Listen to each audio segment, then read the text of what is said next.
Good afternoon and welcome to the 206th of the COVID calls. This is a daily discussion of the COVID-19 pandemic with a diverse collection of disaster experts. My name is Scott Gabriel Knowles. I'm a historian of disasters at Drexel University in Philadelphia. Today is a special Inauguration Day memorial episode. Just a reminder, you can catch COVID Calls live every weekday at 5 p.m. Eastern Time on YouTube. Just go to the COVID Calls YouTube channel to watch. You can also watch COVID Calls on Facebook Live and on Periscope. You can hear COVID Calls anytime, recorded as podcasts on Spotify, iTunes, Podbean, or anywhere you get podcasts. And you can also keep up with COVID Calls via Twitter using the handle @US of Disaster or @COVID Calls. Please do help spread the word, send suggestions for future guests and future topics, and please feel free to suggest yourself as a future guest. As of today, January 20th, 2021, there are 2,067,143 deaths globally from COVID-19, according to the Johns Hopkins University Coronavirus Resource Center. There are 24,331,161 cases in the United States. There are 403,952 deaths from COVID-19 reported in the United States. That's up from 400,292 reported yesterday. Today, January 20th, 2021, at noon, Joseph R. Biden became the 46th president of the United States. COVID-19 is certainly a global pandemic with a story to be told of every nation and across and beyond national borders. But in the United States, the suffering and the loss of life is bound up with the failures of the Trump administration, failures of Donald Trump himself personally, failure to plan for the disaster, to react seriously, to tell the truth, also to not spread lies and disinformation, to not divide the public along lines of ideology, race, age, or region. The manifest failure of now former President Trump to take seriously his duties or even to show common decency or modesty when presented his deadly failings was something that those of us who have been concerned about the pandemic have been faced with every single day. That is to say, most Americans. And so with the transition of power to President Biden, I and many others are trying to lay aside anger today, bewilderment. I'm marking the day with some hope, a measured hope given the suffering and dying of so many, but hope nonetheless that the United States federal government can change course, help bend the curve, deliver and administer vaccine, and facilitate a recovery and memorial process that we desperately need. I'd like to quote a little bit of President Biden's inaugural address today. He said, "Few people in our nation's history have been more challenged or found a time more challenging or difficult than the time we're in now. A once in a lifetime, a once in a century virus that silently stalks the country. It's taken as many lives in 1 year as America lost in all of World War II. Millions of jobs have been lost. Hundreds of thousands of businesses closed. A cry for racial justice, some 400 years in the making, moves us. The dream of justice for all will be deferred no longer. And my first act as president, I'd like to ask you to join me in a moment of silent prayer to remember all those who we lost this past year to the pandemic, those 400,000 fellow Americans, moms, dads, husbands, wives, sons, daughters, friends, neighbors, and coworkers. We will honor them by becoming the people and the nation we know we can and should be. So I ask you, let's say a silent prayer for those who've lost their lives, those left behind, and for our country." I was impressed by his speech, many levels. Mostly, I was impressed because it was the first time since the pandemic started that I'd heard the President of the United States call the people of this country to pay some sort of tribute and honor to the victims of this pandemic. And that really meant something to me. In that mindset, I've asked 5 guests to join COVID Calls today for a memorial session. We've done a few of these previously in COVID Calls. Each person's going to come on in their turn, read an obituary, and then we'll have a short discussion as to why they chose that life to honor. I want to thank everybody for joining us today on COVID Calls. And in advance, I want to thank my guests, and I'm going to bring up the first one now. My Drexel University colleague, Michael Udell.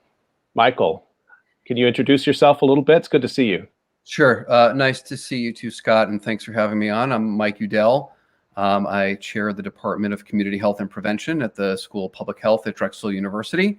I am a public health historian and ethicist by training, and it is great to be here today. And Scott, let me just say I was on COVID calls probably within the first couple of weeks of you starting this, when we thought there would be some public health response to this deadly pandemic, and we made predictions. I would hate to go back and listen to what we thought would transpire now, but I see that you're at number 206, which is a testament to your your dedication to drawing attention to this ongoing public health crisis and disaster. And also, it speaks volumes about the failures that we are facing as a society, that given that it's Inauguration Day, as you've pointed out, maybe we can pivot to something better, because it has been one heck of a 10 months. Yeah, like maybe actual governing. And you were on with David Barnes, and it was a tremendous discussion, and it was so early on. The numbers of deaths, I'll look it up in a minute, was staggering to us then, and it must have been, by our perspective today, it would seem very, very low. I'm going to absent myself now, Michael, and I'm going to let you talk about the life story that you want to share today. And thanks again for coming. Great, and thanks for having me, Scott. And hi, everybody. When Scott asked me to do this, one of the things that has struck me in these moments, in the middle of all of the unimaginable suffering that we have faced, both individually and as a collective in our society, is something personal for me, in that I, like many of you, have not seen members of our family for 10 months now. And it's been a year since I've seen my mother, who is in her 70s, and her boyfriend, who's in his late 70s, and my in-laws, who were also in their 70s. And on the one hand, I feel incredibly lucky that they haven't gotten sick, and I feel really blessed that they've all received their first doses of the vaccine in the last couple of weeks. But unfortunately, because the way this pandemic was mishandled, older people have been suffering disproportionately and in just awful ways, with devastating consequences. So I went to the Philadelphia Inquirer, our hometown newspaper, and I looked for an obituary of people who were towards the end of their life, but yet their life was cut short. And I found a deeply moving double obituary of a couple who died days apart, Mary Schneider, 91, and George Schneider, 88, who died in May of last year. And the headline says that they loved doing everything together. So Mary and George Schneider loved attending events together. Everything from Phillies games to Philadelphia Orchestra concerts, from helping out their church to dining all around Center City. They were incredibly close, said daughter Mary Lee Sander. They had very similar interests. They did everything together except for work. They had a 17-game ticket plan for the Phillies, and they had a season ticket plan for the Philadelphia Orchestra and the Opera and the Chamber Music Society. The Schneiders, married 63 years, died days apart. Mary, 91, on Friday, April 24th, and George, 88, on Monday, April 27th, from complications related to the coronavirus. They lived in Northeast Philadelphia. They were very supportive, their daughter said.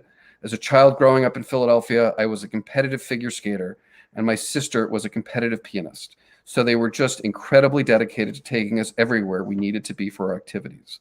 Mrs. Schneider, a graduate of Kensington High School, lived in Mexico for 10 years as a child, and her mother died before returning to Philadelphia to live with her father. She returned to Mexico as an adult with her church and was proud to be the trip interpreter. She visited again late in life. For Mom's 80th birthday, my sister and I took her and Dad to Mexico City. So that was really fun, Saunders said. We stayed in a B&B in Mexico City. She remembered the parks and churches and things about her childhood. After working part-time at a physician's office near where she lived, Mrs. Schneider took a job as a bookkeeper for a financial advisor in Center City and helped run his office. She would get dropped off by her husband at the Holmesburg station every day and take the train in. She stayed for almost 30 years, working into her mid-80s. Mr. Schneider graduated from Frankfurt High School and received a bachelor's degree from Drexel University and a master's degree from Temple University. He taught business for more than 35 years at Massbaum Vocational Technical High School. During baseball season, he was particularly devoted to the Phillies, keeping score at every game he attended and laying out the rules for those who accompanied him. He was an old school baseball fan, his daughter said. You had to be in your seat before the first pitch. Unless you needed to use the bathroom, you didn't get up from your seat until the game was over. It didn't matter when it was. We have a picture of him in blankets and rain gear. And my sister has one where it's freezing on September 30th, and he's the only one in his section at Citizens Bank Park. Mr. Schneider was also a witty conversationalist, according to his daughter, bringing a smile to everyone he met. She and her sister loved the letters they used to write them after they moved away from Philadelphia. The Schneiders each had a real curiosity, their daughter said, and loved to ask questions. When they attended coffee hours at First Presbyterian Church in Center City, they were always the last ones to leave, she said. In addition to their daughters, the couple are survived by 2 grandchildren.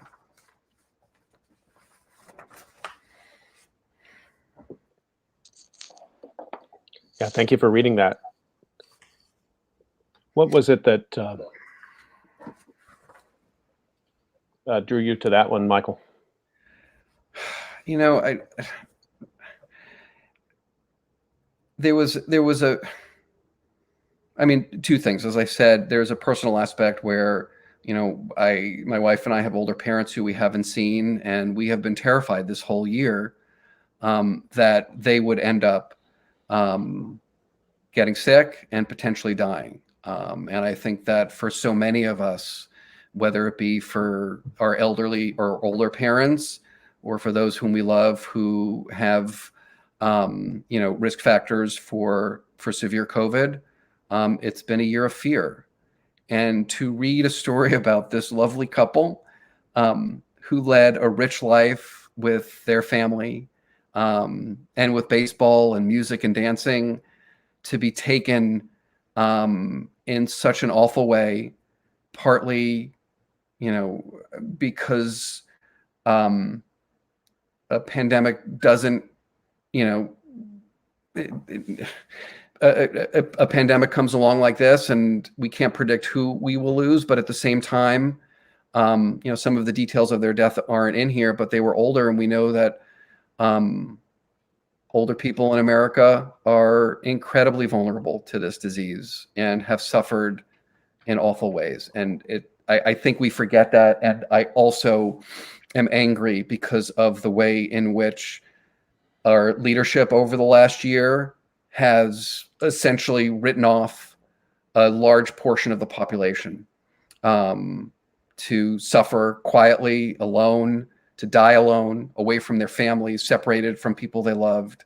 And that makes me very angry. One of the things I've been thinking about as a historian is I think we will need new examples to teach pandemics going forward, right? I teach, the pandemic flu from 1918-19. I teach about other outbreaks earlier. And, we talk about things like people's rights and autonomy, and when should we force people to be vaccinated or encourage vaccination or persuade people to be vaccinated and wear masks and stuff like that.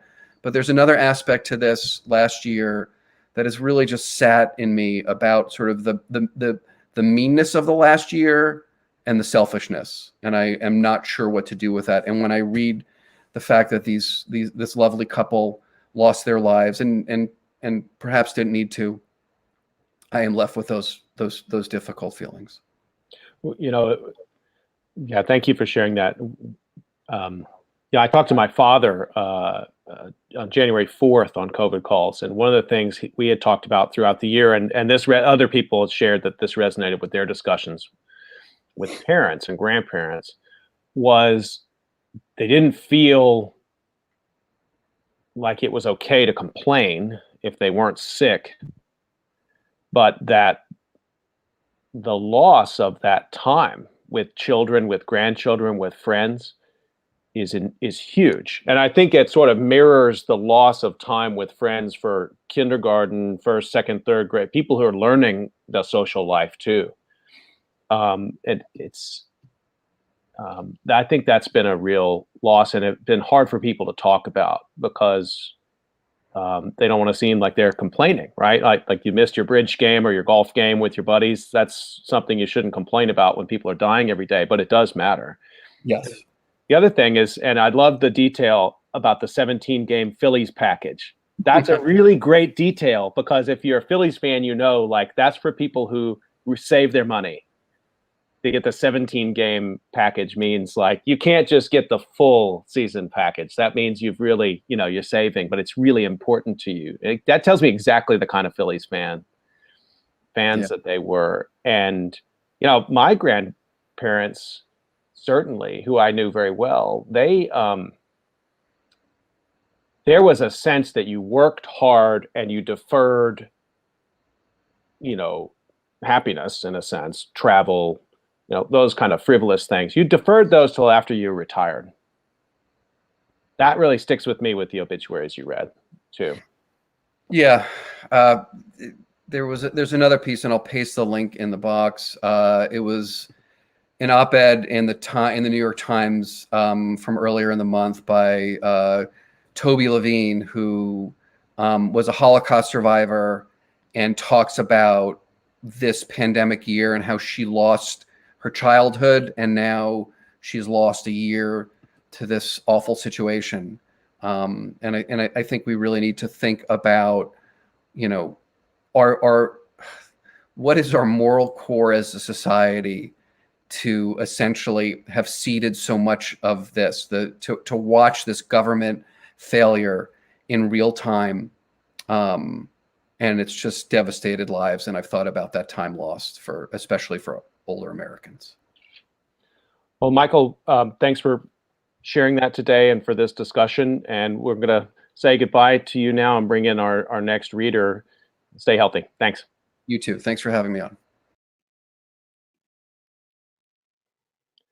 And now we're going to bring on a familiar face from earlier this week, Carla Kearns. Carla, it's good to see you again. Would you mind, just for those who didn't see COVID calls earlier this week, introducing yourself? Sure. My name is Carla Kearns. I'm a professor of medical ethics and medicine at the University of Kansas in Kansas City, Kansas.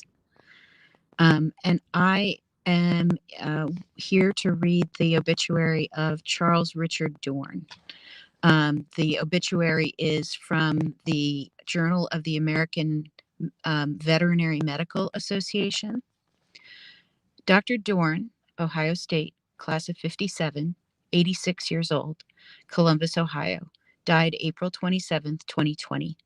He was a professor and past chair of the Department of Veterinary Preventive Medicine at the Ohio State University College of Veterinary Medicine, retiring in 1992 as a professor emeritus.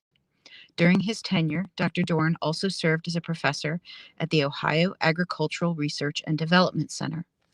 He began his career as a staff veterinarian at Stark Animal Hospital in Canton, Ohio.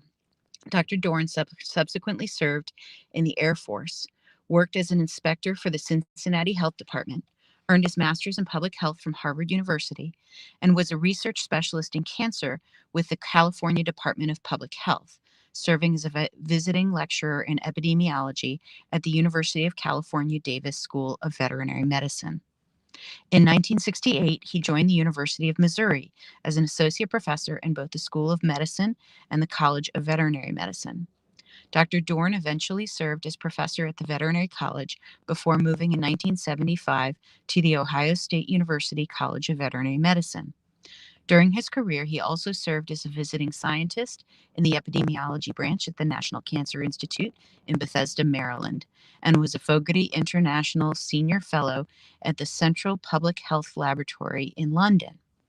In retirement, Dr. Dorn spent a year as a Fulbright Scholar at the National Autonomous University of Mexico School of Medicine and worked part-time for a few years as a community relations specialist for the Federal Emergency Management Agency as a science officer for the American Kennel Club's Canine Health Foundation in Aurora, Ohio. He was a diplomat and past president of the American College of Veterinary Preventive Medicine, served on what is now known as the AVMA Convention Education Program Committee, was a past member of several U.S. Animal Health Association committees, and served as a president of what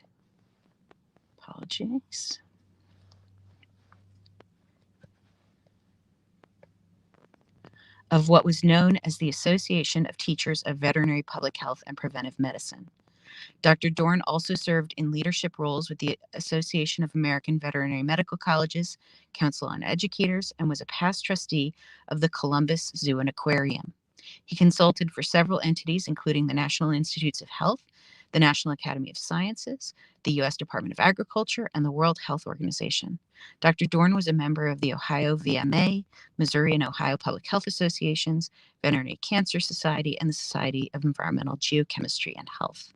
In 1991, he received the ACVPM Hewling Jennings Award.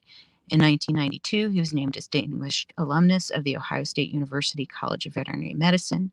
He served 20 years in the Air Force Reserves, attaining the rank of colonel, and in 1982 was a recipient of a Commendation Medal. He's survived by his wife, Barbara Jane, a son and 2 daughters, and 3 grandchildren. Memorials may be made, and it goes on.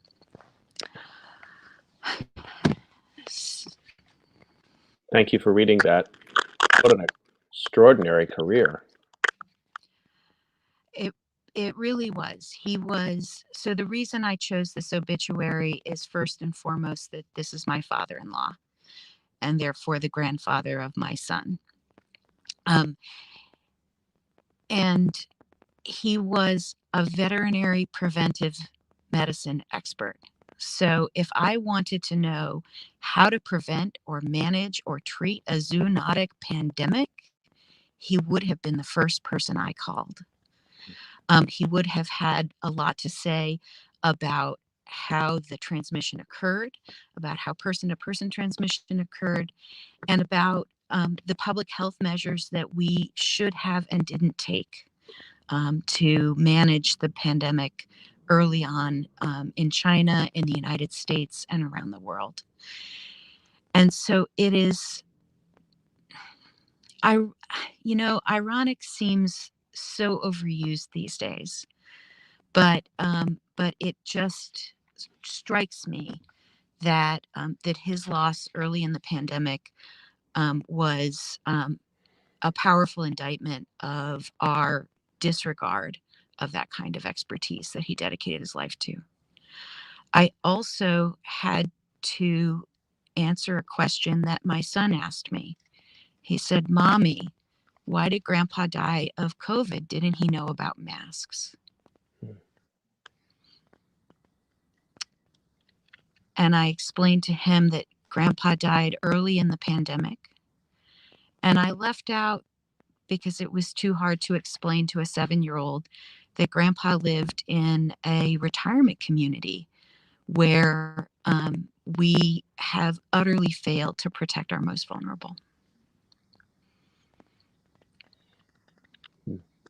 A lot of resonance there with what we were just talking about with Michael Udell. Yeah. And he was living at that, you said he was 86. Is that right? Yeah. Yes. Still actively following science, actively following the news. Yeah. Sometimes in obituaries, somebody who's so professionally accomplished, I always wonder a little bit behind the scenes too. Could you tell us a little bit about like what made him laugh? Like what were his, obviously he worked a lot, but Right. what were some of the other things that really inspired him? So he grew up on a farm in southern Ohio, in a town that at the last census had about 400 people. And he traveled the world from there. And so it was really really a recognition. He was a child of the Depression, so somebody who much preferred people to things, and had just tremendous curiosity. When he was in his professional prime, his wife ran the International Wives Club at Ohio State University, where they got to meet people from all over the world. And so he really, the last memories I have of him, actually the last pictures I have of him with my son, who's his grandson, they're dancing together. Hmm. And they've just taken a walk through the gardens near his home, and they both picked up and collected leaves and rocks, and were trading them back and forth. I love that story. And I've never heard anyone describe that Depression generation as well as you just did, that because he lived through the Depression, he preferred people to things. That's my grandmother. I mean, that people of that generation, or people who've known people from that generation, can really connect with that. Yeah. Would you mind saying a little bit about how the family coped with the funeral and the grieving Yeah. process in the midst of all this, since he was your Yeah. father-in-law? So let me take a step back from that. When he first developed a runny nose, his daughter got worried that it might be COVID, but it was April, and they couldn't get him tested. It took 6 days to get a test, which they finally did. And so it was Saturday night, we got a call that he was positive. And I'm the doctor in the family. So I started calling my friends and saying, what should we do?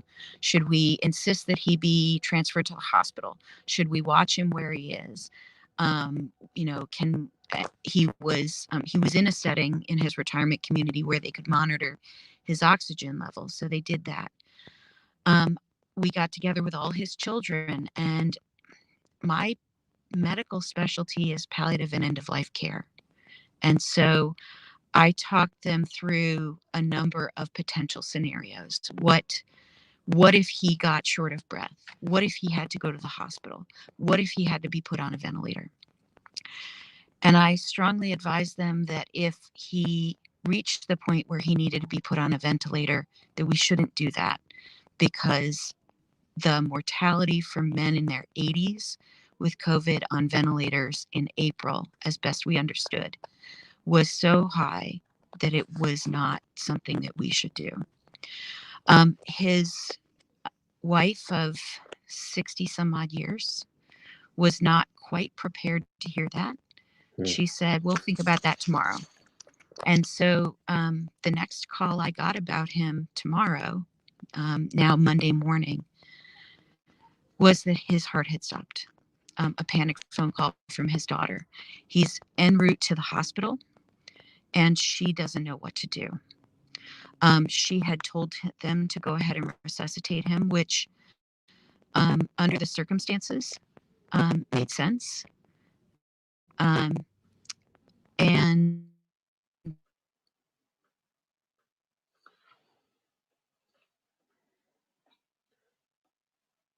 We're going to pause just a moment here while Carla Kearns rejoins us.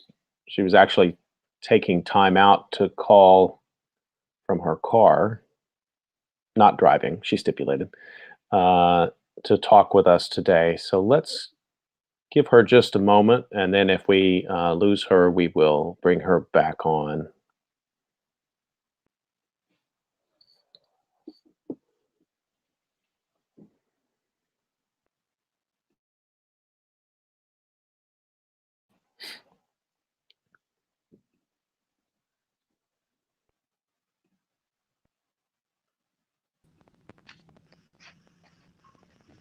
Okay, we've got you back.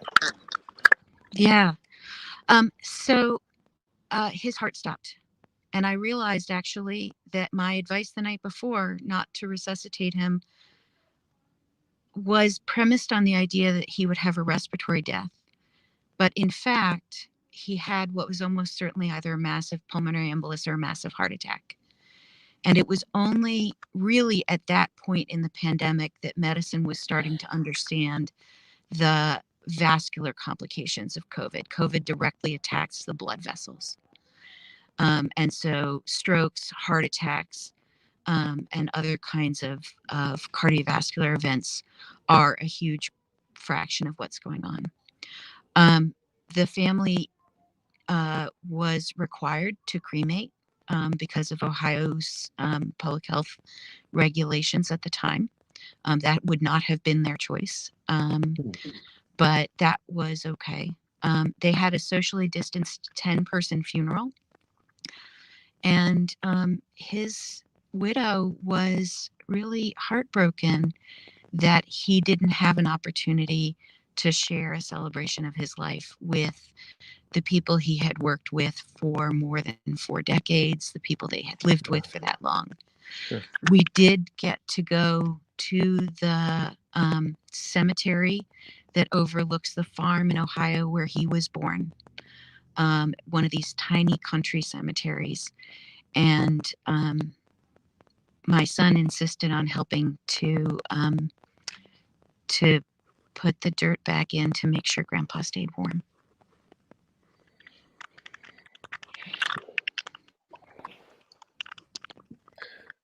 There've been some months between now and then. Yeah. And some perspective. Maybe do you think of it differently now at all than you thought of it in the springtime? I still think that it was not necessary.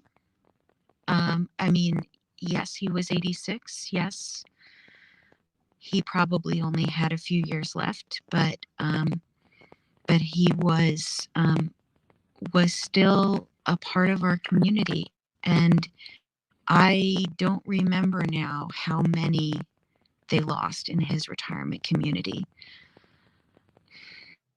10, 15, 20. I got text messages every day. Actually, I still do, from the retirement community. Oh, really? About how many cases they had. And it's been low for a while. They really controlled the outbreak as well as they could have. And I don't in any way think it was the fault of the staff. You know, as a courtesy, because I was a physician, I think, I got to talk to the nurse practitioner and the physician in charge of the community for how they handled it, and I think they were just put in an impossible position. The other thing that bothered me, and that I wrote an essay about that I haven't gotten published yet, was that he received 45 minutes of CPR by 3 different teams. And I think that the kind of death he had, he could potentially have recovered within 5 minutes, maybe 10, but probably not. But it struck me that 45 minutes of CPR was an incredible recklessness with the lives of the second and third teams of first responders. Something that I've talked to with a colleague who works for the American Heart Association. I work as a bioethicist, and I spend a lot of time trying to convince colleagues that CPR has meaning and significance to patients and families beyond its physiologic qualities, and that especially patients from disadvantaged communities, if they want CPR, even if we don't think that it's going to help, when we resist, what they hear is your loved one's not worth it. Right. And of course, that's not what we mean, but we know that that's what they hear. In this case, I know that if Richard could have talked to us, he would have said, give it a try and then stop. Well, Thanks for sharing the life of Richard Dorn with us. Sounds like a really extraordinary person and a great grandfather and father-in-law and every other relationship that one has in a life that long and that interesting. And I just want to just remark on one thing. I've talked about my grandparents a lot on COVID calls. The description you gave of the relationship, between your son and him, really important. And that's something people also don't take into account. As you said, a few years left, maybe, we don't know. But in those last few years, older folks often forge really strong relationships with younger people. Right. And I have some of the strongest memories of my grandparents are in the last couple of years of their lives. Right. Right. So, My son is 7, and the difference between losing your grandfather at 6 at the time versus 10 is a huge difference in a memory. huge difference. It absolutely is. Well, thank you. Carla, it's been just a learning experience to be with you twice this week. Thank you so much for making time. Thank you.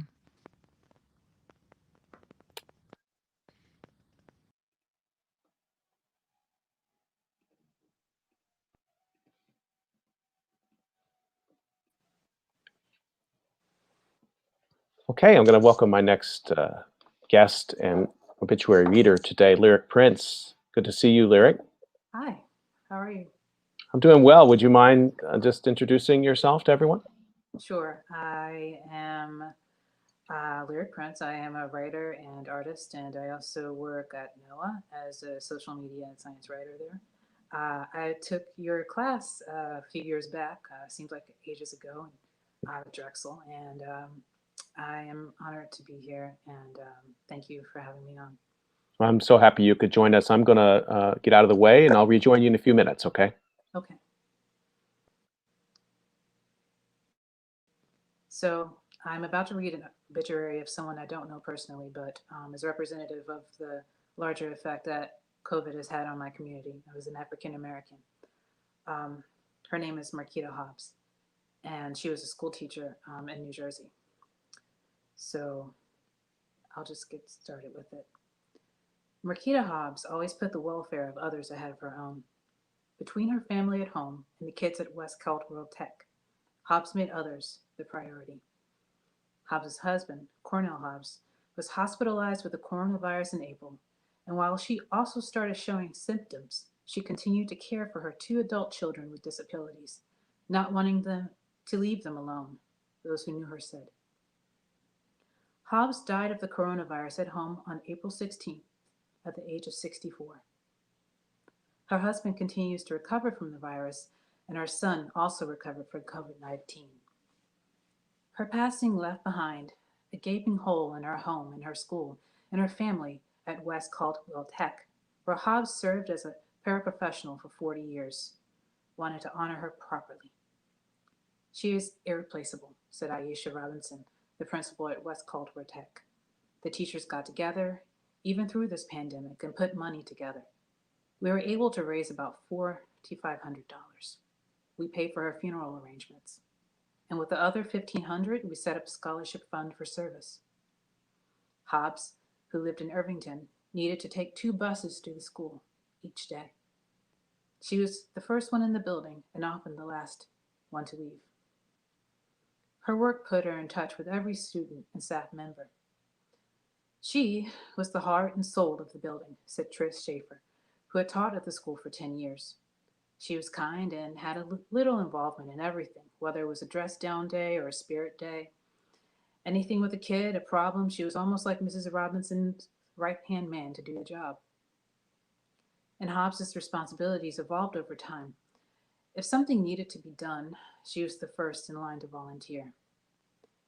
You asked her to do something, she gave 100% in doing it. And she just took control of everything she did, Robinson said. All of my students are bused to the school, so we needed someone, normally it's a secretary's job, to man the busing. Ms. Hobbs took on that responsibility. And Hobbs took that responsibility seriously. One morning, when a few students got off the bus and walked about a mile into town. She tracked them down and brought them back to the building. They were frustrated when they got back. She was doing too much, but this was who she was, Robinson said. She took the job seriously. Robinson sprained her ankle, and it kept her out of work for 2 months to start the school year. Hobbs kept her in a loop every day about attendance. Even through the pandemic, Hobbs tracked attendance during virtual learning. She was like a mirror there. She made me feel at home, and like I said, she just gave 100% every day, Robinson said. She made it her home. It's hard to find people like that. That's the end. Again, I didn't know her, but I have seen her story and other stories like this at forums that I visit and Reddit, where periodically they post up different people who have passed away from coronavirus. Doesn't matter whether they're famous or well-known or anything, but they profile different African Americans that passed away from this disease. And I think it's to give these people a name and to make them more than a number. Because too often I think people would just think, oh, 4,000 dead. It's a statistic. Instead of these are people with names and with lives that touched other lives, and now they can't do that anymore because of, the previous failure of leadership we've had. Mhm. First of all, thanks for reading and sharing that story. And she sounds like she was an extraordinary person. I thought that the detail at the beginning that her husband had been sick. And so, like so many people, she was in the role of giving care and then also got sick herself. Yeah, and her son as well. I think that with the way that African Americans have been affected by this, it's going to leave a mark for, I wouldn't even say generations, but it would be something that we have to be very careful about going forward to protect our own health as well as protecting the health of the people in our community. So African Americans are twice as likely to die from this disease than any other ethnicity, or well, compared to white people. And you have to think about the reasons why. Are we working the right kind of jobs? Are we working with people that are also exposed and are able to protect themselves? How about our health before we get sick? How is that being maintained? So all of these conditions come together to create this situation where it's a literal assault on our survival, our ability to survive when disaster strikes. And I wonder a lot about, not just with the pandemic, but also other sorts of disasters. How are we as a community ready to face those challenges when the time comes? And, I don't have the experience or the scholastic background to say, this is what we should absolutely do, or these are the things that don't work. But it's just, I think these questions should be discussed more thoroughly and with greater honesty than what they've been previously discussed. So one of the things that I guess it's become a standard way to describe this pandemic is that it has revealed inequality. I think that's not enough to say that, because the positionality of that statement, it's revealed inequality. It's revealing it to people who weren't aware of it before. I've used that phrase before, and I've kind of stopped because I felt like it's not adequate, because Marquita Hobbs certainly, and African Americans who've died so disproportionately this year, don't have to have that revealed to them. It's not even just about inequality, it's vulnerability. Like the whole, one of the things that I've been doing with my work, I'm not going to go into it because I'm not representing them right now here with you, but is Social Vulnerability Index, where we're thinking about all the different factors that come into play when we're assessing, a particular group that might be exposed to a particular sort of disaster. And, just things that come together where we are affected, not just because of the pandemic, but other situations that come along as well. And we don't have as much of a protection from the outcome of those situations. I want to say that with the way our communities have been positioned in the past, we are not able to defend ourselves as well as maybe other groups with more social capital, with more financial capital.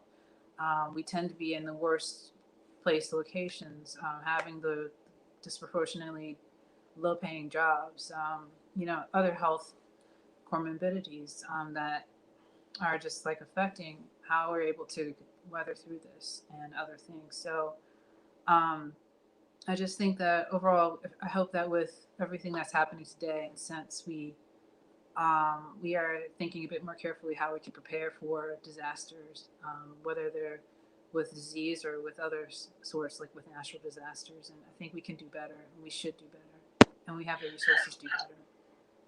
Now, since you're here, I'd like to ask you, because you have a really crucial set of skills. I mean, you're a person who's an artist and a writer. You're also a science communicator for the National Oceanographic and Atmospheric Administration. As you said, you're not here representing them, and that's fine. But you're a person I know who thinks, therefore, a lot about the challenges of communicating both scientific information, large numbers, big concepts, but also, as you were just describing, you've been thinking a lot about the challenges of telling individual stories. Yeah. That relationship and those difficulties gets pointed out a lot, but I'd kind of like to hear a little bit more from you about how you think about that. I hold a very special place for art as a way for people to try to make sense of things that are hard to make sense of, like this pandemic and the scale of it. I wonder if you wouldn't mind sharing some of your thoughts about that. The intersection between art and science is still, honestly, it's not very well explored in America, right?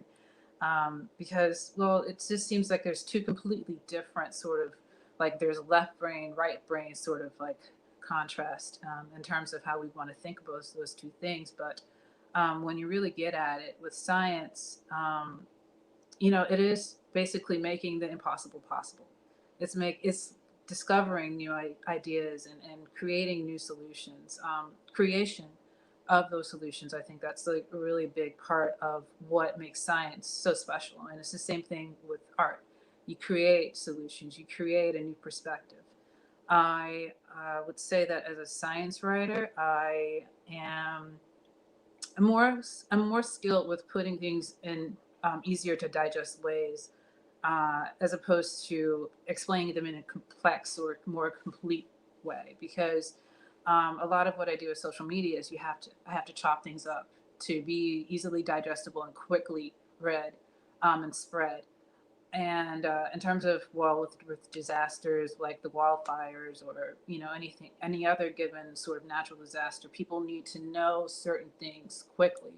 They don't need to know like the specifics of what satellite I'm using or how the different technological processes work together. They just need to know, oh, do I need to leave this place or not?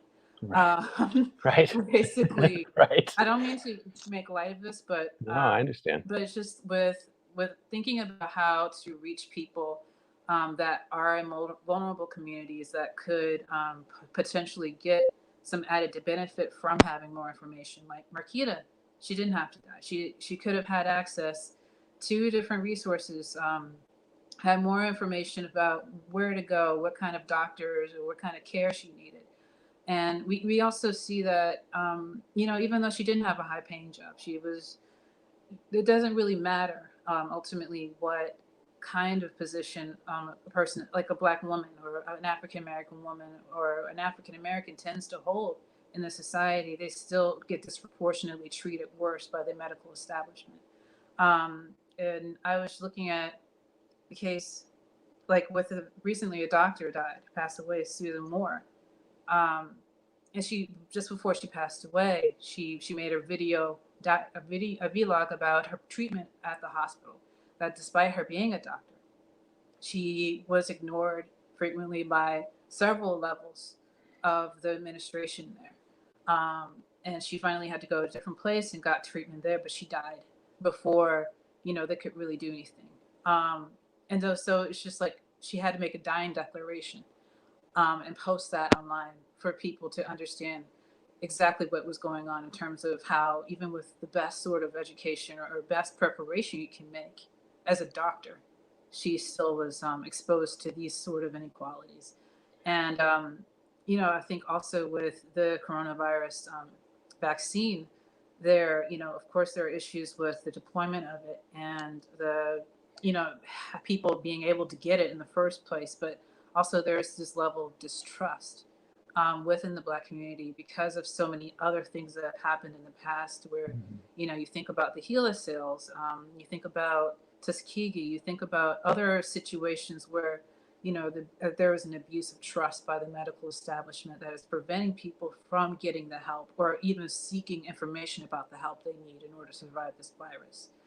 A lot of misinformation is happening out there right now, and I know plenty of people who are doing everything they can on social media and elsewhere to combat that, giving out correct information about the vaccine, how to get it, dispelling rumors about, oh yeah, this is what happened with Tuskegee. No, Tuskegee, for instance, was, they didn't treat a disease, they didn't inject syphilis, they just didn't treat it. So recontextualizing history and retelling history in a way that people can understand. I think that's a big part of what science communicators, disinformation specialists, and other people are working really hard to try and share that information with vulnerable communities like African Americans. And it can be done. And definitely, I think I'm hopeful about our prognosis going forward on how to deal with this with the new administration. I'm glad you have that hope, and that was what I was just going to offer. In Biden's speech today, he talked a lot about unity. Mm-hmm. I do hope people don't expect too much too fast, as you just said. When the history of this pandemic is written, it will be impossible to look past not just the pandemic revealing inequality, but rank racism in the way that the response worked. And unity is not just going to happen because some officials get up and say, okay, this is over and everybody's going to get their vaccine now. No. That's not how disaster memory works. No. But I don't know where maybe Kamala Harris and others will certainly roll up their sleeves and do the work of communicating and trying to build bridges. But that word unity is being used a lot, and I like the word. But there's got to be something more.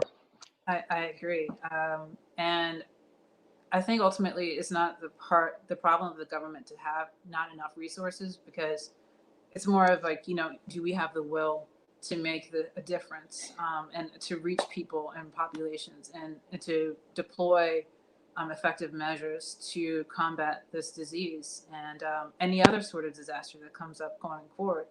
I just want to say, while it is an unexpected benefit to see how countries in Africa, not to say South Africa, they have one of the worst rates right now, but other countries in Africa, they're doing an amazing job with combating it. With their transmission rates are lower than practically anywhere else in the world because of, first of all, they have an extensive pandemic experience combating Ebola, combating other sort of diseases that have come and infected the populations there. So they have the medical and the medical and also the logistical knowledge to spread remedies more effectively and in an efficient way. And I think that we can learn a lot from different ways of doing this, because right now what we're doing is clearly not working, and maybe that is by design by the previous administration. I'm not going to say for sure that it is, but maybe it's also we simply didn't know, and we didn't really feel like we could look for other places for advice or how to manage this more effectively. It's hard to say, really. Well, I really appreciate you coming on and sharing with us the life story of Marquita Hobbs, and I've also really enjoyed this conversation that followed, and it's great to see you again. I'm sorry it's in this context, but I learned a lot from you even in this short conversation, and Thanks for making time today, Lyric. Thank you.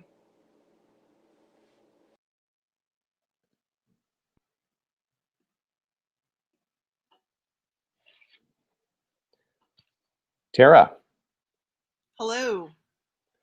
good to see you again. And would you mind just briefly introducing yourself, and then I'll absent myself while you share a life story. Certainly. My name is Tara Haley, and I'm a freelance health and science journalist. I am going to read to you an obituary of a teacher in Northeast Oklahoma. This was reported on in the Joplin Globe. Northeast Oklahoma teacher dies after battle with COVID-19. Should I go ahead? Let's see here. Three days after Christmas,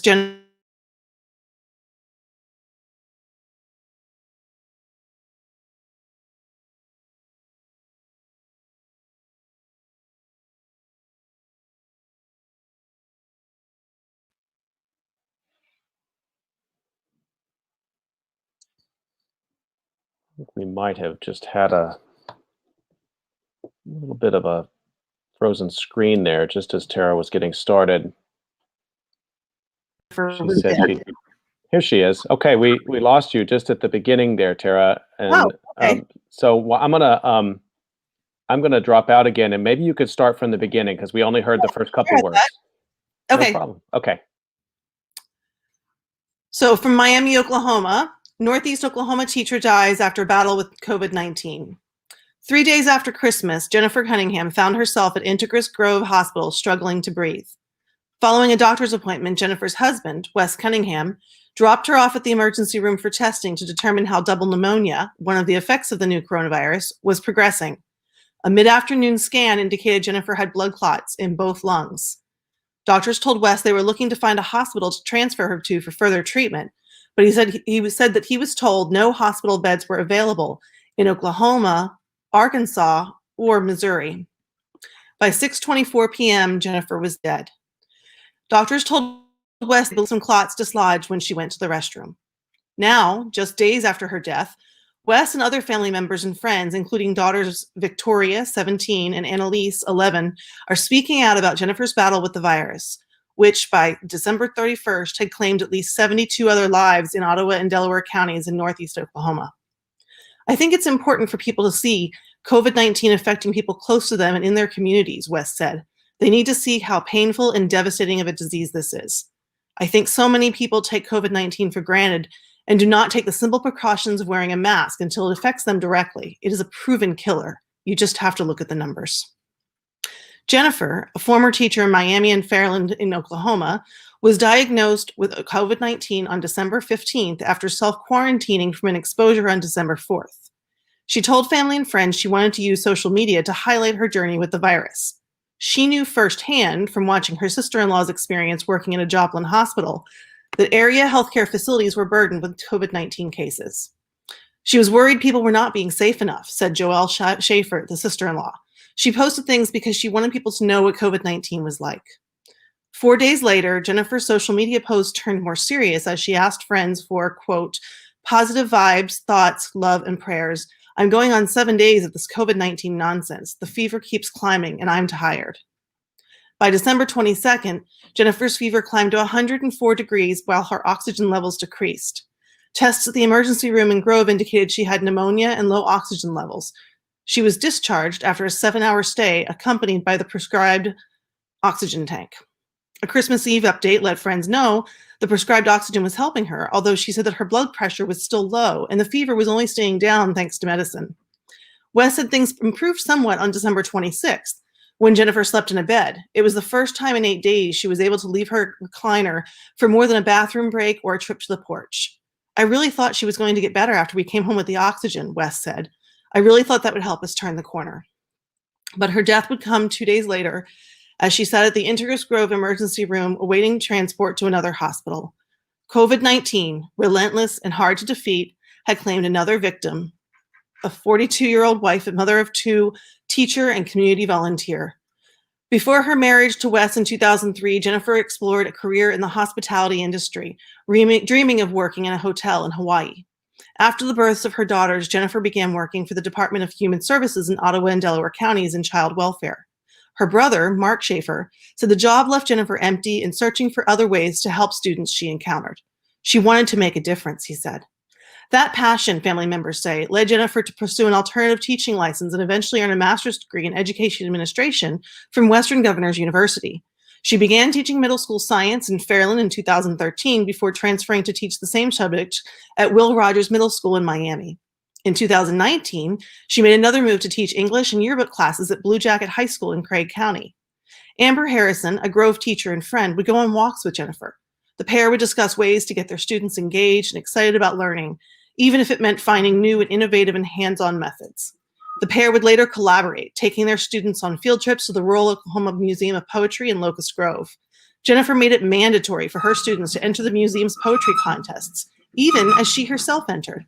Jennifer's first entry, I Remember, was published in Word Daubers, the collection of works from the museum's 2019 Summer Poetry Challenge.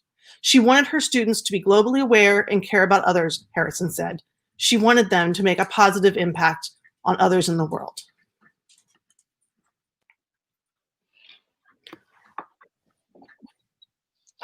So, thanks for sharing that one. Can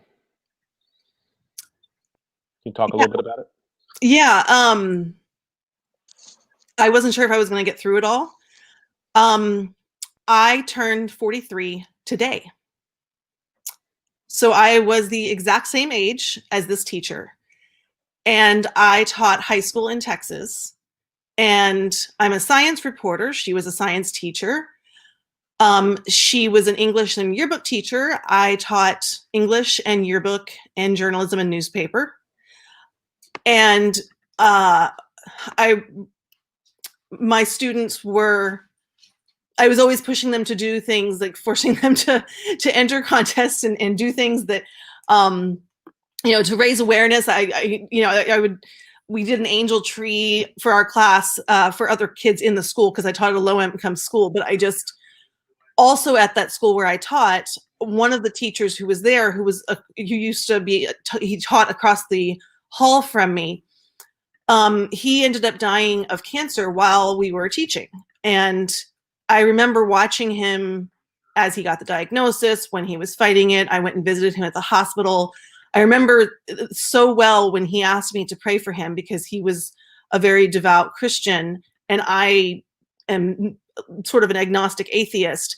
And I did not hesitate. I've never prayed in my life out loud. And I prayed out loud with him, and I would do it again in a heartbeat a million times over, even though I had no idea what I was doing.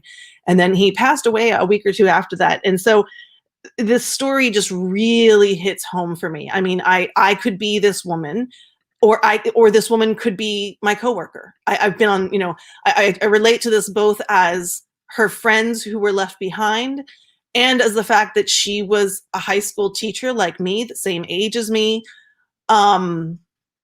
I happen to be high risk for this. I've been staying home, but teachers in Texas and in many other states, they don't have the option of staying home. They're required to go into school to teach. They're not getting the waivers that, even if they have conditions that make them high risk, they're not receiving waivers. And their choice is basically to lose their job and also possibly lose their license because they're breaking a contract which enables them or prevents them from being able to continue having it until the contract runs out, or to risk their lives. And finally, my sister is one of these teachers.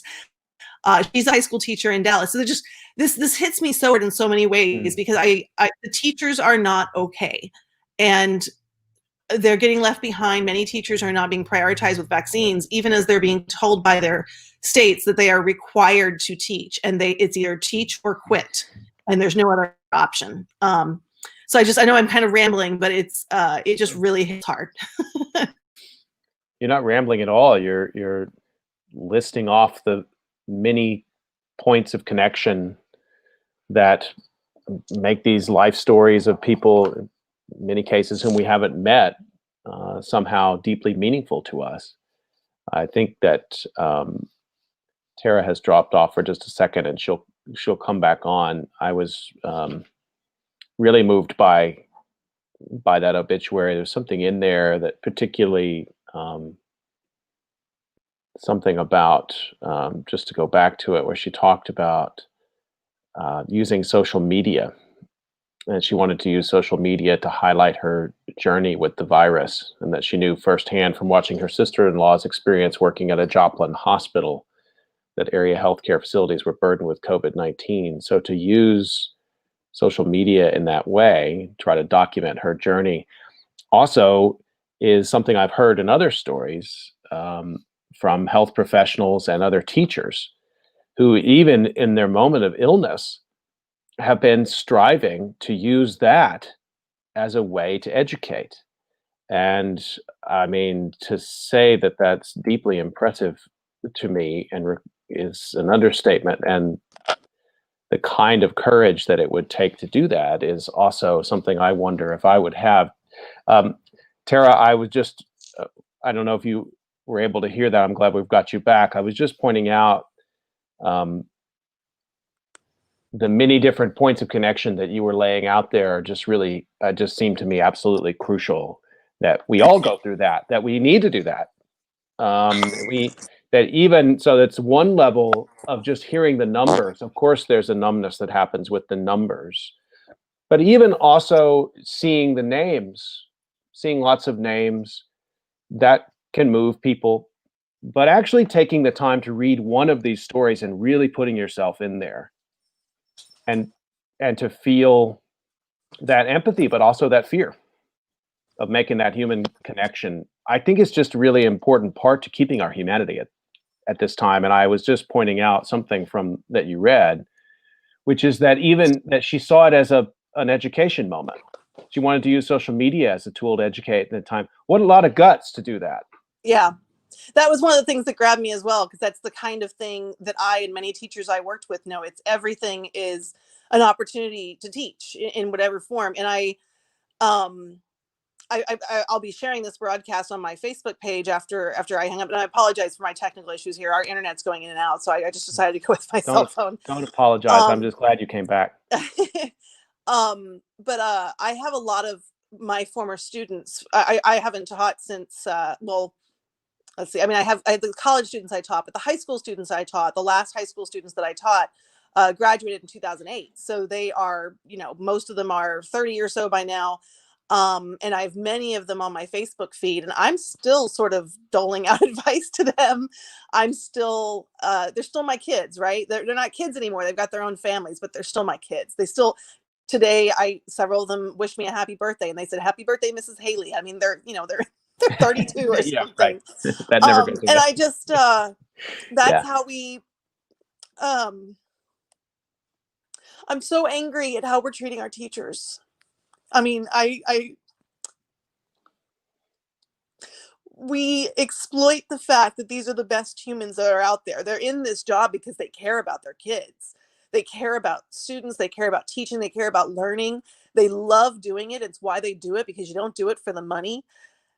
And we're killing them.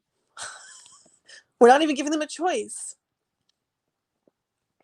It makes me angry. My sister, I come from a long line of teachers, and most of them, I went into higher ed, which from a teaching perspective is great, but it's not as full contact as the K through 12 environment, frankly. Right. And my mother was a teacher. My aunt was a teacher. My brother-in-law is a teacher. My sister is a teacher. It's in my family. And so you do know when you grow up in a house with teachers. I know what it was like to have my mom spend our money on her money on materials and staying Oh up gosh, all yes, night, so much money. doing and getting invested in the lives of kids that went well beyond what happened in the classroom. And my sister, I'll share this, and she's a teacher in Texas. She was able to get access to the vaccine. And of course, I had like my entire family had a jubilant response to that. But my other response is, like you, is anger. How was she not the first Yeah. How did the governor of Texas get the vaccine before the teachers? Yeah. I mean, to me, they should have been in with the healthcare workers. They should have been 1A, top of the line, right off the bat. It's funny, as we were just now talking, as we were discussing here on my phone, I got a text message from one of my former students wishing me a happy birthday. And he actually has COVID right now. The student who just wished me that, he's doing fine. He has had a very, he's young, has a very mild case. But yeah, I have been reading, I'm hearing from my friends, and back in the summertime, I was trying to organize a little bit. For people who aren't familiar with Texas politics, Texas teachers, we have unions, but the unions don't have much teeth, and it's actually illegal to strike. It's against the law to strike as a teacher in Texas, and the punishment is quite substantial. The consequences for striking are that you lose your license, which you can lose for life, and you can lose your entire pension, which is a separate system than Social Security. You can't actually go into Social Security. So you can actually put your entire retirement at risk. So it's just, I know some teachers who chose to quit, and many of them don't have that option, right? I mean, teaching is a secure job. So often it's the job that people go into because they need that security in addition to loving what they do. And I don't think people realize just how dangerous, teachers did not sign up to go into combat, and they should be getting combat pay. No, at the very least, though they should not, if they're volunteering to be able to go in because they're young and healthy, but the ones who are requesting waivers and having them denied, that's criminal, in my opinion.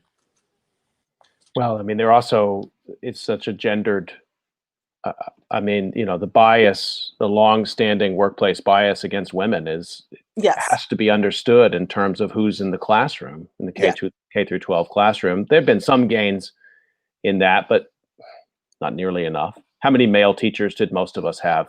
Not many. Not many. Like that's not by accident. Yeah. Brilliant women became teachers, still become teachers. Yeah. But those opportunities were not there. And so, that's another example where we find, people forced into essential work who also didn't have a full range of choices of how they ended up in that profession. Yeah. I mean, there's nothing good about any of it. I admire the teachers who are going in there, but I'm in several groups, including a group that I formed with the intention of trying to help organize. It was just too gargantuan an effort, and I wasn't able to do it. I feel like I failed I'm not a teacher currently. Like I said, I haven't been in a K-12 classroom since 2008, but you never really stop being a teacher. I loved it. And I've talked very frequently. People on Facebook will hear me say once every couple of weeks, gosh, I miss teaching. I mean, I love what I do now as a journalist, and a lot of my work is very teaching oriented, even as a journalist, but I still loved teaching and I miss it all the time. I just, for various reasons with my family and other reasons, it wasn't right. This past year is the first time I have ever said, I don't miss teaching. Yeah, I mean, sure.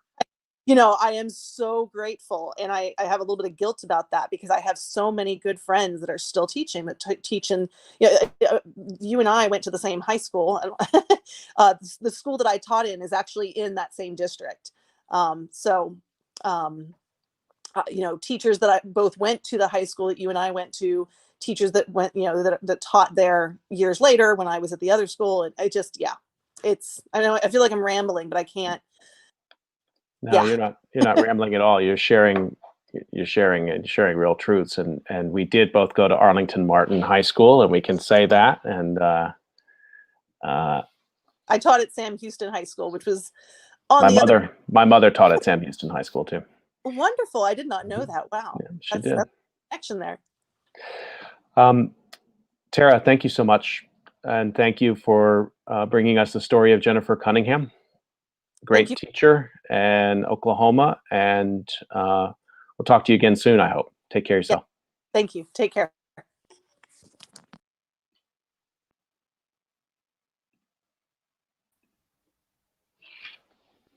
Okay, we are going to bring up our next presenter now, and it is really great to see Quinn Lucy. And Quinn, you want to introduce yourself? Hi, Scott, and thank you for having me. And before I say anything else, these are just wonderful stories. Some of them, compelling and in some cases heartbreaking, but all need to be told as examples of what's going on around the country, and I'm going to provide one from our family here in a second. So, thank you all of them and their perspectives. So, very briefly, I'm here on my own, obviously, as we talked before, but I am actually an attorney with the Federal Emergency Management Agency, and through some work in this last year, been very much involved at the national level, working on issues directly related to the COVID-19 response, specifically with the PPE distribution and several of the task forces. And so, this has been something that is been, I'm without words as to what all I've seen this last year. And of course, we're not even through it, obviously. So it's just been terrible. But also, I hope that we learn from this experience, and we've talked about that before. So that's where I come from. That's my background here. And I'd like to talk briefly, give essentially an oral obituary of my grandfather, James Patrick Foreman, but also known as Quinn, where I get my name. And the circumstances that leads to me giving an oral obituary, I think, kind of explain where the country was back when he passed this spring, because we simply kind of just shows the state the country was in at the time. So my grandfather, Quinn, his life was bookended by pandemics. He was born on November 17th, 1919. To a single mother in Oakland, California, our great grandmother, and he passed away this May in a assisted living home in Connecticut. And as you can imagine, from the timing and circumstances, he lived his entire life independently or with just the minimal help, and had just had to be put into or placed in assisted living home full time. As his body had begun to kind of deteriorate finally, but his mind still being there. And of course, everything moved so quickly. The fact that we did not have the time to do a written obituary, I think, again, kind of explains really where this country was in the springtime period. So our grandfather, Quinn, known from the earliest age, there's a now lost family connection to Quentin Roosevelt, son of Teddy Roosevelt, who was a U.S. Air Force pilot killed, or I should say U.S. Army pilot killed during the First World War. Began his life out in California and moved around to several places, but led a life that literally is an example of the greatest generation and what they did. So as a 7-year-old boy in San Diego, he was walking by a stadium and heard a crowd and looked over, and there was Charles Lindbergh back from Paris. Many don't realize that his flight essentially began in San Diego. And was back completing his tour of the country after a successful flight. He saw that as a 7-year-old boy. Later, he moved to Los Angeles, where people like Margaret Hamilton, you might remember Wizard of Oz, would look after him as a young boy, and would graduate, believe it or not, from the Hollywood High class of 1938, where if you look in his yearbook page, you will see Alan Hale, the skipper on the Gilligan's Island, and another classmate included Mickey Rooney. And a funny story he once told me about him that we can talk about some other day, maybe, his memories of that. But his junior year, he spent the year with relatives in Colorado, as my great-grandmother needed some time. And he ended up moving to a town of Brigsdale, Colorado. So if you can imagine Hollywood High and moving to Brigsdale, Colorado, which to this day is so small, the roads are still not paved outside of Greeley, Colorado. But it was there at this very small high school that he met the love of his life, our grandmother, Dorothy Sweet, Dee Dee Sweet, the granddaughter of a Union infantry officer and of German craft makers out in Boston, whose father had followed the railroads west at the end of the Wild Wild West years. And there they met in this absolutely tiny, tiny high school of Brigsdale, returned to California his senior year, but then returned again to Colorado, where eventually he continued to date our grandmother. And in 1942, with the war, they were married.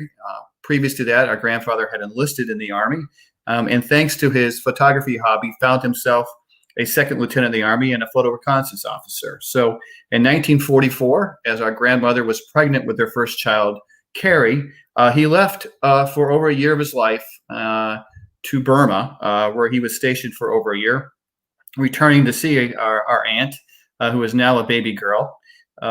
He was prepared to go again for the invasion of Japan when the war ended. He returned to Colorado and soon enough, in 1947, our grandmother gave birth to my mother, Jan Lucy, out in the small town of Delta, Colorado. They returned to Greeley.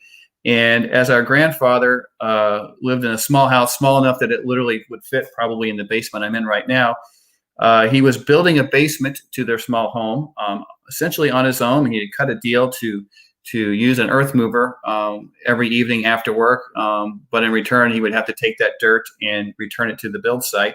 But in the midst of that, Captain Foreman was recalled for the Korean War and left again for another year, as my grandmother had to finish the basement with help from neighbors.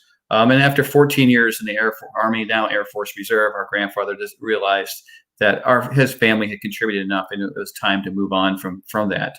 So, raising a family in Greeley, Colorado, he eventually returned to California with our grandmother, to San Diego, and specifically Chula Vista, where he became the manager of a small office supply store. And our grandmother was the church secretary for the First Congregational Church there in Chula Vista, and where our family got to every year visit as we drove across the country, and then had the most wonderful time with the most wonderful grandparents you could imagine.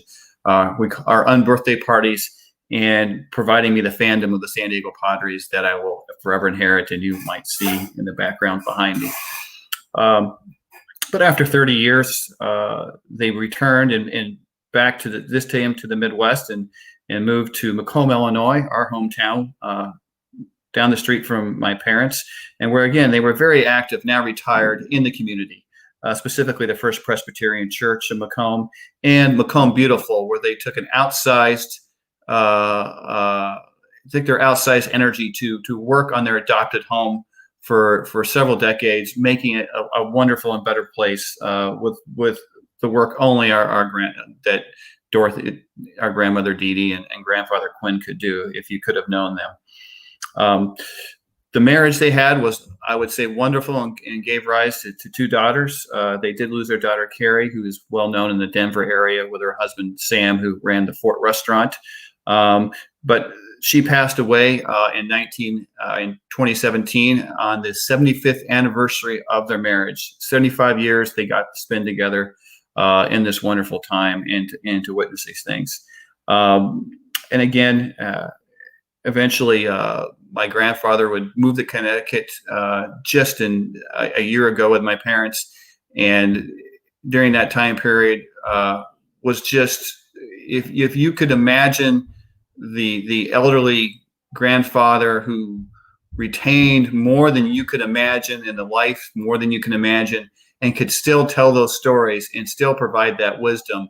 I wish you all could have met him like that.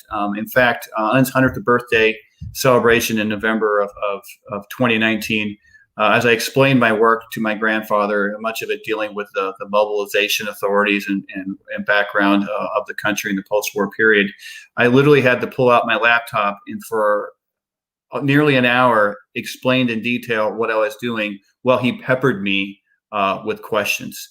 And so, we've heard lives today that were cut short. We've heard lives today that suffered that they shouldn't have. Our grandfather Quinn, whether his body was shutting down naturally or whether it was COVID that eventually took him, we won't really know. No way to really pull those together. But he did get COVID in that assisted living home that he had just moved to. And unfortunately, it made it very difficult, as you would imagine, on our family, not being able to be directly with him during the time period. But he passed here in May and led, ultimately, I would consider, I think anyone would consider, a wonderful and blessed life. And we were so very, very lucky to have him for absolutely as long as we did. And I'd like to think he still stays with us even to this day with photo albums that any family would be blessed that he put together. So that was the story of our grandfather, Quinn Foreman. Again, a life literally bookended by two pandemics, born into one in a hospital in Oakland, California in November 1919, and ending in the next great pandemic in May of 2020. And that was our grandfather, Quinn Foreman. With a tremendous tribute. I really enjoyed hearing that. I mean, what an inspiring life, and the way you describe those details is really is wonderful. Thank you for sharing that, Gwen. Thank you. And my parents actually may be watching this today, and I'm sure my mother would have far more to add, obviously. But we were truly blessed. And I was just telling someone, I think yesterday, that to the breadth of what that generation saw is when we had the 50th anniversary of the moon landing. My grandfather was older then than I am now, which still blows my mind that, you know, you have people of his generation, and my grandmother, who was born a year and a half later, that literally grew up with horses, and then within 50 years were watching us land on the moon, which also leads to I wish, you know, we should be better than where we are now, but it is the world that we have right now. I think about that a lot. My great grandmother lived to be 100, and I knew her when I was quite young.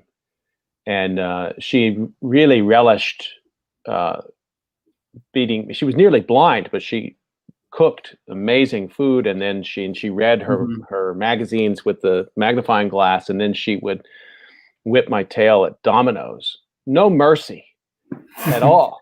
But she was, and I didn't understand it then. It took me a little while to figure out that when she was born in 1890, and the world that she had, the changes, you know, to grow up on a farm as she did in Oklahoma, to grow up, you know, the experience you described with your grandfather, to go from California to Colorado, see these changes and see all the technological changes and the wars and everything else. She'd seen so much, but to me, she was, you know, my great grandma who beat me at dominoes.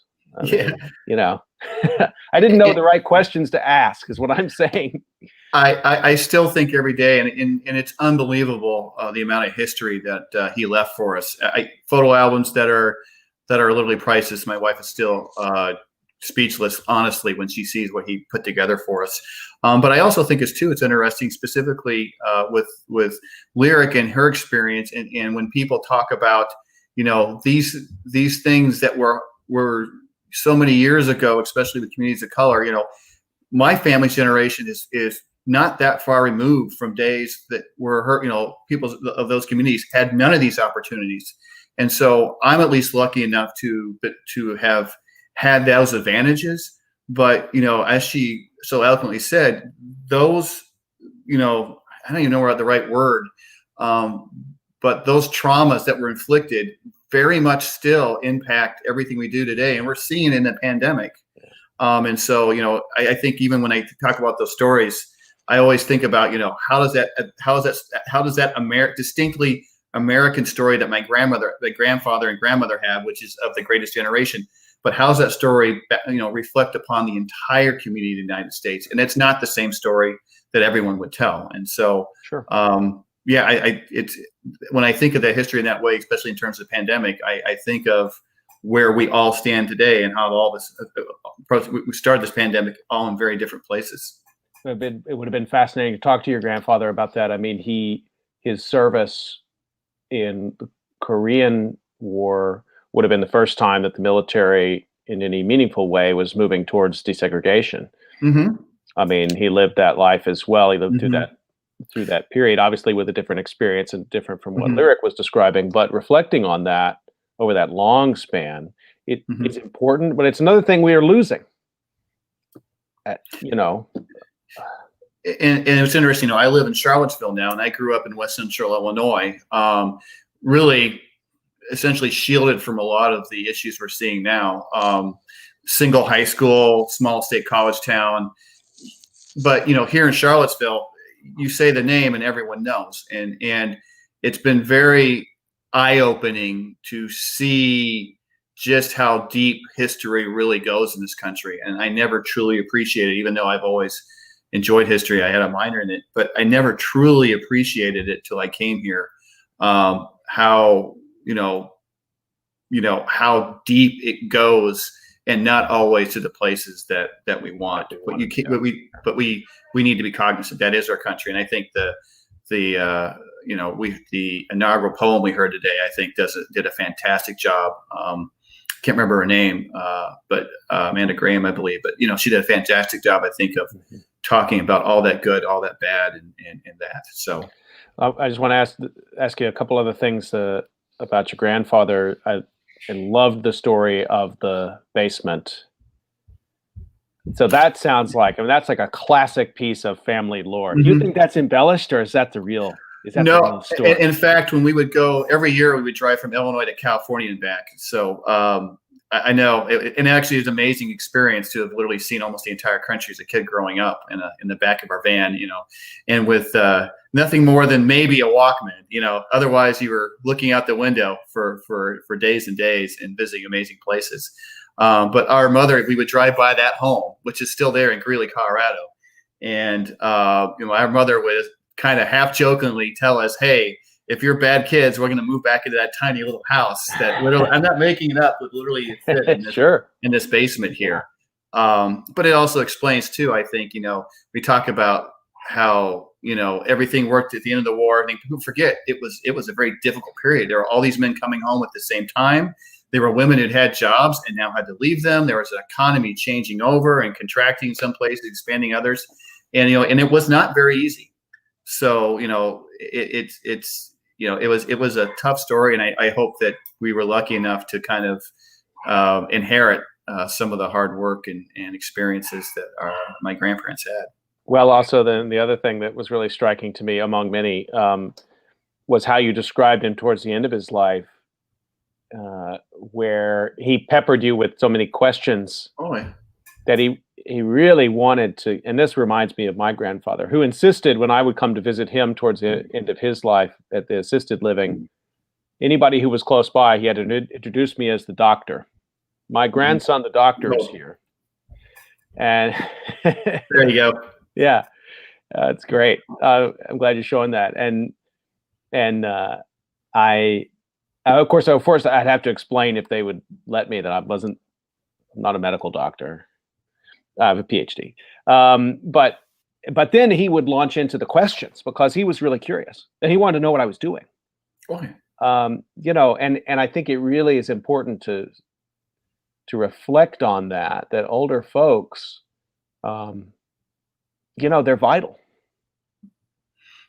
And they are, and they give you a wonderful perspective. In fact, in the article I wrote a couple of years ago on mobilization, one of the key quotes I got from General Marshall about being prepared for a war and mobilization and how hard it is if you're going to get into it with an authoritarian country came from a book that I got from my grandfather and a biography of Marshall that I wouldn't have read, but he was reading these into his 90s.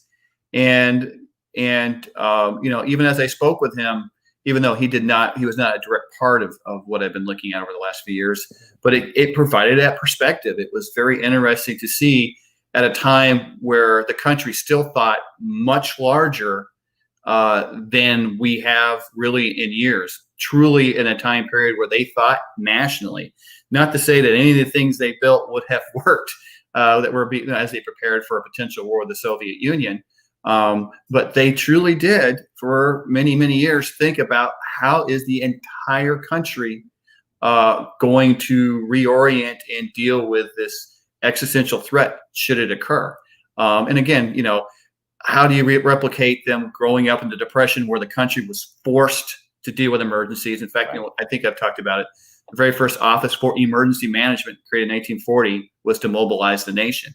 And so my grandfather, what came from that generation where they thought they still had this national level thinking that unfortunately didn't transition over from the end of the Cold War to where we are now. And I say this as having these most wonderful conversations with my grandfather about this very issue, still at the age of 99, 100.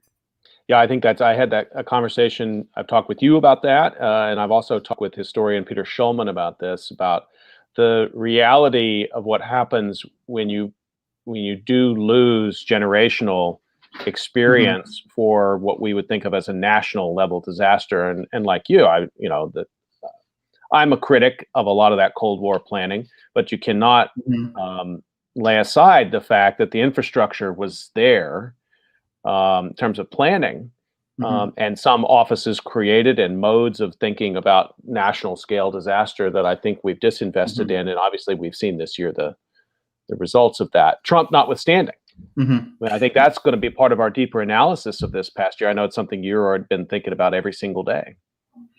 Yes, and we've talked about this a little bit, and again, it's not something that is something that you can direct to either party or any administration.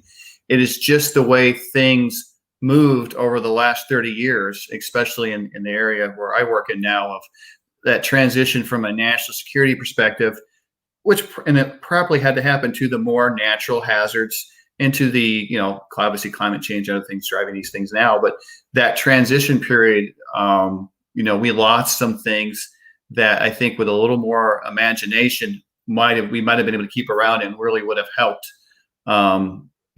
where we are now. And again, that's not directed at anyone or anything. It's just, those transitions happen. And, I do hope that when people get a chance to look at this, when we're finally through this, I do hope that's something that the nation and others can look at is how do we kind of retain and maybe recreate this ability as a country to, for instance, we have this $22 trillion economy. How can we have this enormous thing, the largest thing probably ever built in history? How do we reorient it and direct it at a really big problem?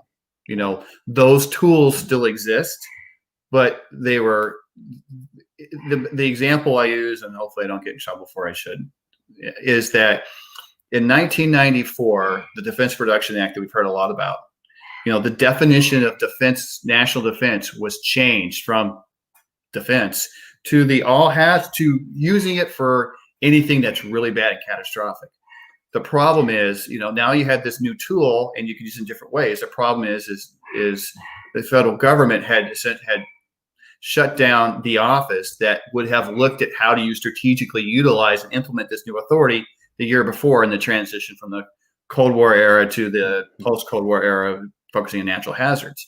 And since nothing came up, no one would have ever known. It's just not on anyone's radar after a number of years. That's just the way it is. And so, for example, the gentleman that ran the DPA office at FEMA in that transition, who actually came into the federal government and learned, when he came in, I think 72, learned from the very people who wrote, for instance, the Defense Production Act in World War II. He retired a year and a half ago, and that literally is kind of a transition, I think, of the federal government. And you just talked about losing that generational ability, and in this case, kind of that strategic ability to think really, really big in the country. And then, unfortunately, we got our national, event. Quinn, how did you spell your grandfather's last name? Foreman, so Forman. And I'll actually send you the Air Force 4 years ago did a wonderful video tribute to him at Veterans in Blue, and I'll send it to you. But anyone who looks for James Quinn Foreman Air Force, you should be able to find that tribute. The Air Force did a really, really wonderful job, and he has a especially great story about returning home from Burma and seeing our Aunt Carrie the first time as a little baby, and the story of how she first saw her father, who she was meeting for the first time. It really is a wonderful story. I really want to thank you for taking the time to tell us about your grandfather, Quinn Foreman. It was really meaningful to hear about it directly from you. And I also just want to say that it's just a real privilege to meet you. I was about to say in person. This is not in person, but to see you and for all the work you've done this year. And at some point, hopefully, we can get you back for a more full COVID calls discussion. But for now, we're gonna leave it at that. And thanks again for your time today, Quinn. Okay. No, thank you again for having me. And again, I'd like to thank everyone who's spoken today, and some really powerful stories that are replicated, unfortunately, by the hour, by the day. But hopefully, we're going to get there. Yeah, it's good to be with you. Thanks. Thank you. That's going to wrap up our Inauguration Day memorial episode for COVID Calls. And I want to thank my 5 presenters, Michael Udell, Carla Kearns, Lyric Prince, Tara Haley, and Quinn Lucy today, for sharing really powerful stories of lives well lived and lost too soon.